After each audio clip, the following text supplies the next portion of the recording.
বাংলাদেশ করতে পারত সেটা হলো বাংলাদেশের সিভিল সোসাইটি করতে পারত, বাংলাদেশের জনগণ করতে পারত, আগ্রাসনের বিরুদ্ধে একটি বক্তব্য বাংলাদেশের জনগণ করতে পারত। যেরকম আমি ইন্ডিভিজুয়াল হিসেবে আমি তো ফেসবুকে পোস্টিং দিয়েছি যেটা আপনার আমেরিকান অ্যাগ্রেশন পুরোপুরি, তো বাংলাদেশের জনগণ কেন করলো না, এটা আমার প্রশ্ন। জনগণকে তো আর আপনার ওই ইন্টারন্যাশনাল নিউট্রিগিটির মধ্যে প্রবেশ করতে হচ্ছে না।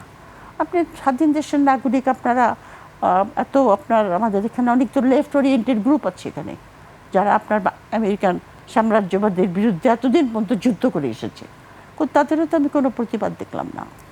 এটা দুঃখজনক। বাংলাদেশ রাষ্ট্রের যে ভূমিকা সেটাও দুঃখজনক, কিন্তু তার কতগুলি কনস্ট্রেনিং ফ্যাক্টর আছে।